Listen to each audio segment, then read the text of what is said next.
What's up? Just wanted to pop a quick video up. I don't want to, forget about posting on YouTube. I think it's important, and I have a good topic, something I learned.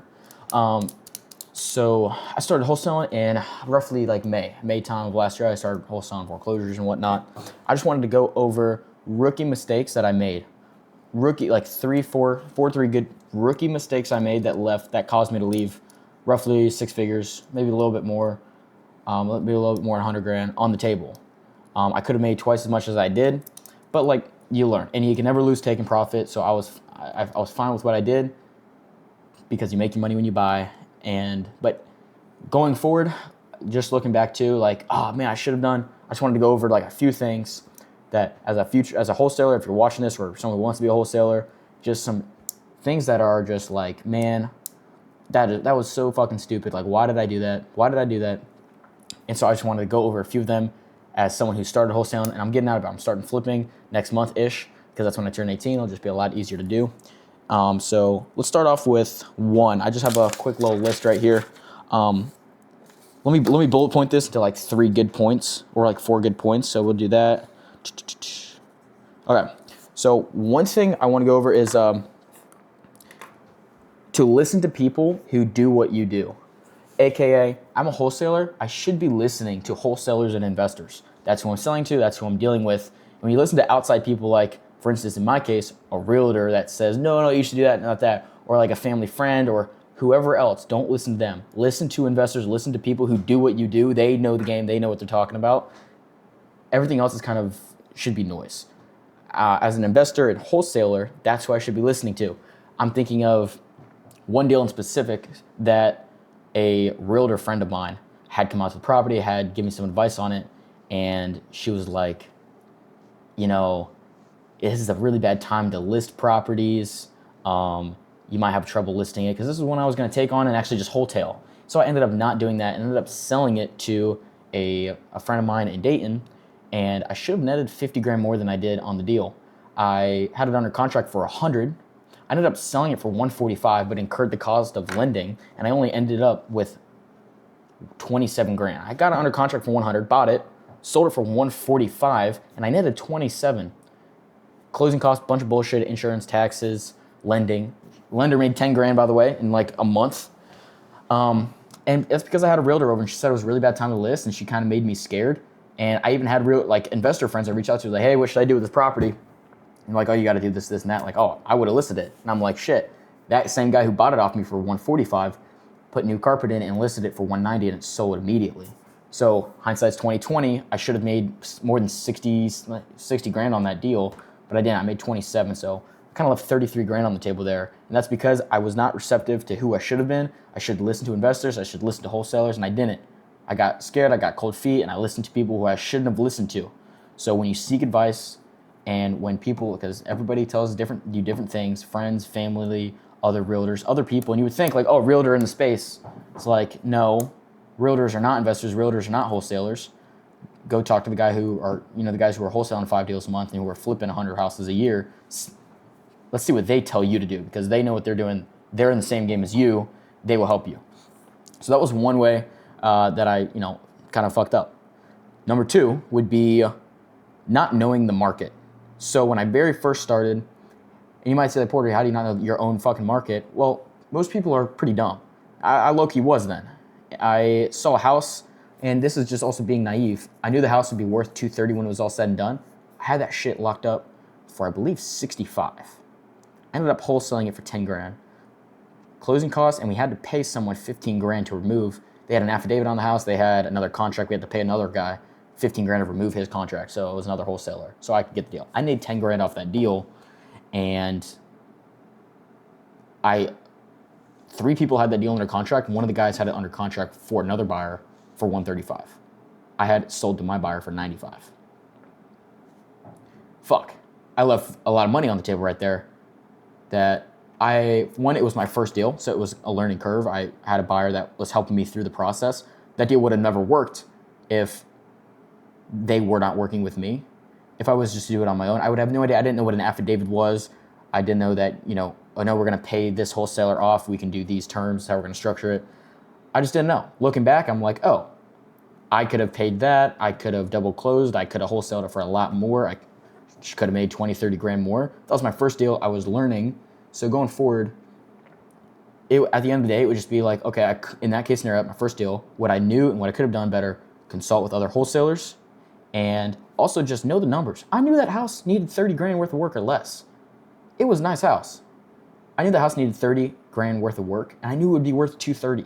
Let's not be fucking stupid here. I get it. Oh, 10 grand, let's chasing that 10 grand. That was great. First position, first deal. You can never lose taking profit. That was a great first deal. But I would never do that again. Like going forward, like, okay, now I know what to do. 30, 40 grand. It all comes back to listen to people who are in the same boat as you. I was kind of doing my own thing. I wasn't really seeking advice. At that time, I was just like, okay, let me just do this deal. Let me just get this thing closed. I just want to do my first deal. Wasn't really caring about that, so I get it in that aspect. But I should have and could have made 30 grand more in that deal. Hindsight's 2020. There's another 30 grand. On another deal that is very same to that was a house in London, Ohio-ish. It was on State Route 56. My buyer bought it for 105. It needed 45 grand work. I knew it would be worth 250. So I definitely could have got another 20 grand out of that deal. But again, there were some problems with it. It needed a land survey before being sold, and I don't know if I could have got that done alone if my buyer didn't help me. And so then it was a lack of knowledge that cost me. If I would have known what to do, I would have made more. But I instead chose to wholesale it to a guy for 20 grand less, just so he could help me through that. But that was like 4 deals in. That was like my 4th deal. And looking back, of course, I didn't know. I knew the numbers on the deal. I should have really mathed it out as a wholesaler, as a flipper. So as a wholesaler, I'm like, okay, the buyer buys it for this, his money costs this, his rehab costs it will sell for this, is what he's gonna make. Let's work backwards a little bit. Let's see how much I can make. I did make 20 grand on that deal, 17 and a half technically. But I should have made 20 grand more. I just didn't know. I didn't know. And so then it comes back to, don't be naive, run your numbers, know what the flipper's gonna make, know that there's more meat left on the bone. I was just like, okay, screw it, like, let's just get this deal done. It was, let's go with the first buyer who offers me money and let's take it. So one, it would be just knowing your market, like know it as in, know what the house is gonna be worth, know what it needs, so you can give the buyer a reasonable price and not just undercut yourself a lot just because, hey, you're gonna make money, let's be happy here. Like, no, you know the value that you hold as a wholesaler with the contract in hand, know what you can wholesale it for. So just wholesaling properties for less than I could have cost me a shit ton of money. And then that second lesson would just be listen to people who are in your space. Don't get cold feet. As a wholesaler, at the end of the day, the seller has the power. Anybody can fuck up a deal. The title company can make a deal fall through. A realtor can, you can, a wholesaler can, the lender can, the flipper can. Anybody can mess up the deal as one party. And just make sure that it's not you. And just know the numbers. So don't be naive. Know what the flipper is going to make. Know what you can reasonably wholesale the deal for. So like really run your numbers. Just because you are making money doesn't mean it's, you can't make more. And then 2, just listen to people who are doing what you're doing. Don't listen to the outside noise like your family, or it was never my case, or realtors, people who are not investors, who are not wholesalers, because they're your best friend. They are going to help you. They're in your same boat. They're doing what you're doing. Listen to them. And then 3, it would be, don't get bullied out of a deal. For instance, this deal is one that fell out of contract. So I never ended up doing this deal because the payoff came in way higher than it should have. But I originally had an agreement with a buyer. We agreed like, hey, I'll give you 12.5 grand.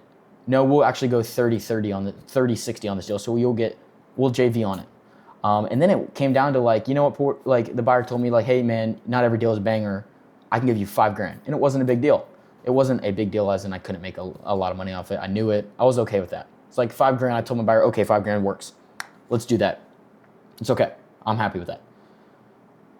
Then he came back to me like a week later, be like, hey, we actually have to double close on this. I knew we would have to double close. He knew that. I knew that. Everybody knew that we'd have to double close. He was like, hey, you're going to have to pay that extra point. It's going to cost you $2,500.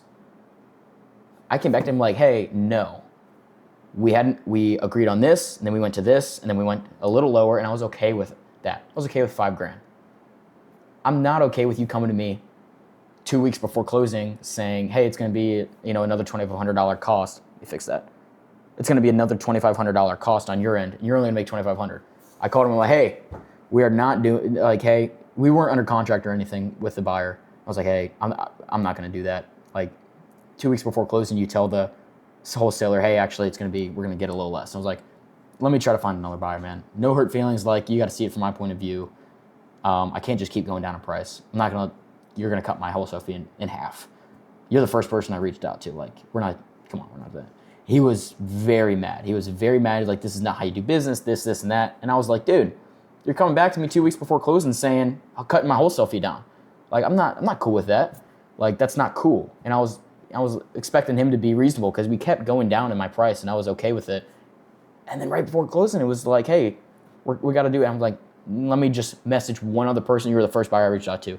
He was very mad. He was like, I'm never doing business with you again. And I thought that was pretty crazy. He's someone who's doing 10 deals a month who I respect a lot, and I've worked with him before. And I thought, I was like, man, you're going to cut a relationship off just because of this. Now, if I was scared or I didn't know what I was doing, this was like last month, so I had a little bit of experience. I was like, dude, I'm sorry. That is not how I do business. I'm not coming back to the wholesaler being like, keep cutting his fee in half. I'm not about that.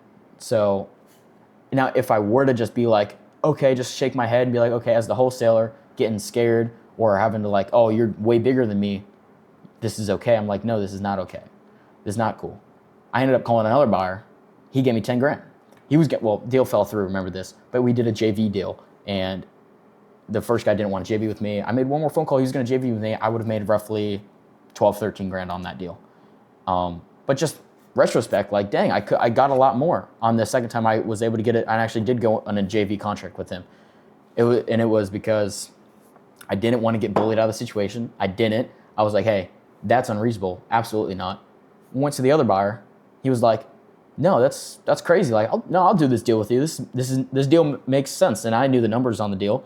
And he was like, no, this is super reasonable. He actually walked that house and he was like, we can actually add 2 more bedrooms. Awesome. And so getting just different, more people you contact, like more people you talk to, you're going to learn different stuff. And I was like, great. That one extra phone call made me another eight, almost 10 grand. So I was like, that's great. So that was a mistake I thankfully didn't make, but I almost did. And so don't get bullied out of a deal because your buyers tell you stuff like, you'll never get more than this deal. This isn't how you do business. Now, do business correct. That is 100% true.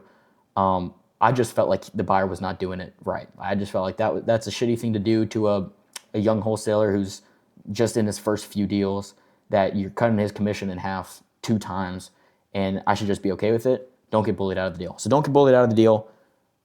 Run the numbers on the house, know the market, know what shit's worth, know what it's going to take to get there so you can reasonably price your assignment fee. And then 3, listen to people who are actually in your market. Don't listen. I always refer to realtors because realtors are in real estate. They are, but they're not investors and they're not wholesalers. Your best advice is going to come from investors and wholesalers. And I was listening to what I was listening to what realtors had to say, and I kind of still pissed me off. I lost like 40, 50 grand on that deal. And it was like, damn, that's like 40 grand would be great right now. And so those are like 3 solid mistakes. I haven't looked back. I can pinpoint them. Those are the mistakes I made. And that cost me a very good amount of money. And I'm glad I recognize those because then going forward, I'm going to be like, okay, no, I know the numbers on the deal. I ran them right. I ran my comps like a flipper. 2, I'm not going to listen to this person and this person. I'm going to listen to people who are flipping and who are wholesalers. Now, as a flipper, you should probably listen to you should, of course, listen to a reputable realtor. They're going to be listening it. They know what something's going to sell for. But outside of that, it's kind of hard to take advice from them as an investor. Some other stuff I have on here. So those are the 3. Those are the 3 mistakes that cost me money. I just wrote down briefly to work with the right people, as in I deal with foreclosures only. So I wholetailed 1 foreclosure myself, and then all the wholesale deals, they've all been foreclosures. Foreclosures are on timelines. And that's important to me and my buyers because if I have a buyer whose money is going to take too long, last deal I did, they closed in 7 days from the time I called them, got it under contract that same day, and closed everything 6 days later, one day before the auction. If I were to went with a different buyer that I didn't know could fund the deal, then that deal would have never went through. On my first deal, like I said, I wholesaled it for way cheaper. I could have made 20, 30 grand more on that deal, but we had to pay off an affidavit. I didn't know it was my first deal. I didn't know. My buyer was willing to help me There's more meat on the bone for him, but that's okay. That deal would have never gone through in the first place. I would have made zero on it if I wasn't working with the right buyer. So when I say work with the right people, work with the right, like I said, any party can make the deal fall through. A lender, a title company, a buyer, a wholesaler, work with the right people so those deals don't fall through. I've been through bad title companies that take way too long. I mean, I'm talking a month to get this title search done. And luckily that auction was, 2 months out, but still, that's not good. As far as my buyers, there was another deal with the same buyer that I wholesaled my first deal to, that there was that land survey that needed done before the property can be sold. Title calls and like, hey, you need a land survey before this can be sold. I don't know this. They contact me, but like, I don't know how to get this land survey done in a week. Like this shit's can a land survey even get done in a week? I contact my buyer. I tell him about this. I'm like, hey, we can split the cost for the survey. I got no idea who to call, how to get this done, if this is even reasonable, if we can even get this deal done. He's like, no. Here's my guy. Call this guy. Get him out there. We can get it done. That deal would have never gone through. I would have not known what to do, but I work with the right people. So thankfully we were able to get that to the finish line. Again, on another deal I did last month, there was 180, it was the last video I made. It was like 188 or 180 something $1,000 of liens that were wrongfully put on the property. Title company one said, you need to put 600 grand in escrow before we can get these removed with the attorney general. I didn't like that answer. I called another title company. The fourth title company I called, it wasn't a title company, it was a previous connection I had with an escrow officer that worked at a previous title company and moved away. Called her, I told her about the situation. She's like, no, you can do that. No, yeah, you can have the underwriter insure it, clear it, and we can do an affidavit, a common name affidavit. You were right, like we can do that. The other three were not, so I was working with the right person. And like I said, we closed on it the day before auction. My buyer, I had to switch buyers. Like we were able to get that to the finish line because of her. The title company saved me. Mildred saved me. She was my escrow officer. She saved me in that deal. That deal got closed because of her. And those other deals, those deals went through only because of my buyers.